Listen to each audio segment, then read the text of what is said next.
जो कुछ भी गाजा में हो रहा है, क्या आपको लगता है कि ये एकदम से ये सब कुछ कर दिया गया हमास की तरफ से?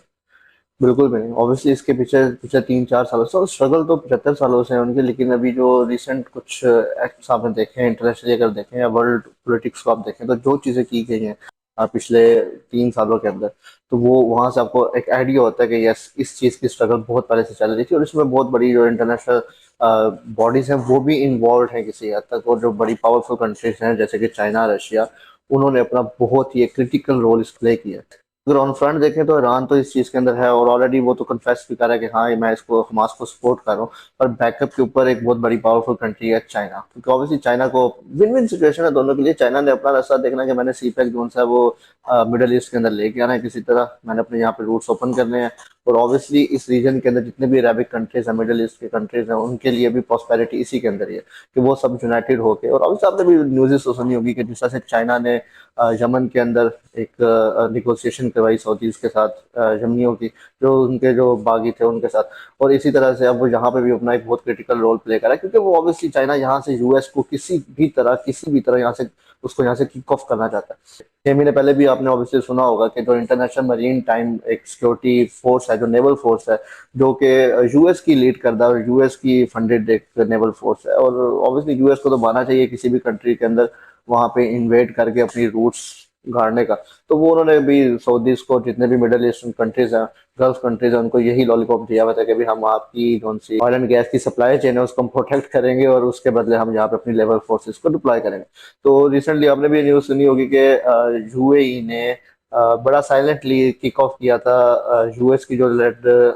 नेवल फोर्स है उससे, और कहा था कि हम जो सा ईरान की नेवल फोर्स को ज्वाइन करेंगे, हम उसको अपना यहाँ पे एज अ लीडर अपॉइंट करेंगे, और जितनी भी हमारी सिक्योरिटीज हम उसके अंडर अपने आप को लेके आएंगे। तो obviously Aahista Aahista, slowly slowly, सब जो सा वो यहाँ से यूएस को किक बैक कर रहे हैं, और ऑब्वियसली उससे इसराइल भी कमजोर हो रहा है। और कुछ इसराइल के अंदर भी पॉलिटिकल स्ट्रक्चर इस तरह से था। ऑब्वियसली कॉन्स्टिट्यूशन तो नहीं है इसराइल के अंदर, लेकिन वहां पर जिस तरह की इंटरनल खींचातानी चल रही है, तो ऑब्वियसली उसने भी जो मोसाद है उसको एक स्कैटर किया हुआ था। और फिर ऑब्वियसली आपने भी देखा होगा कि जो जो मुस्लिम फिरके हैं डिफरेंट, वो भी इस मामले में यूनाइट हुए हैं, और उन्होंने हर तरफ से एक तरह से झटका देने की कोशिश किया इसराइल को। तो ऑब्वियसली ये रीजन भी समझ चुका है, मिडल ईस्ट का जितना भी रीजन है, कि हमको यूनाइटेड होकर रहना है, और जो उनका मेन दुश्मन है वो क्या है, और किस तरह से हमने यहाँ से उन जो एक्सटर्नल पावर्स हैं उनको यहाँ से किक बैक करना है। ऑब्वियसली जो इसराइल के अंदर जहाँ पे ज्यूज को लाया गया था, वो उसका भी एक मकसद, इसी इन्हीं मकासद में से एक कड़ी उस उनको यहाँ पे आके 75 साल पहले जो एक बेस पॉइंट दिया गया था, वो भी इसी में से एक मकासद था उनका।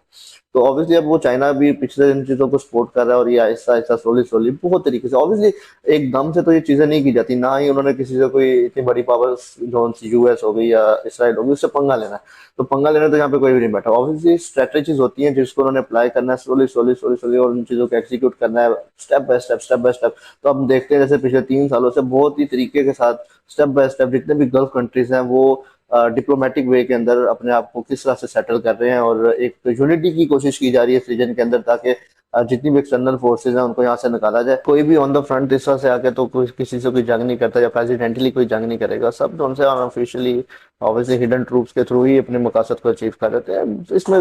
दोनों ही है, इसराइल भी है, पैलेस्टाइन भी है, ईरान भी है, चाइना भी है, यूएस भी है, सब इसी तरह से प्ले कर रहे हैं।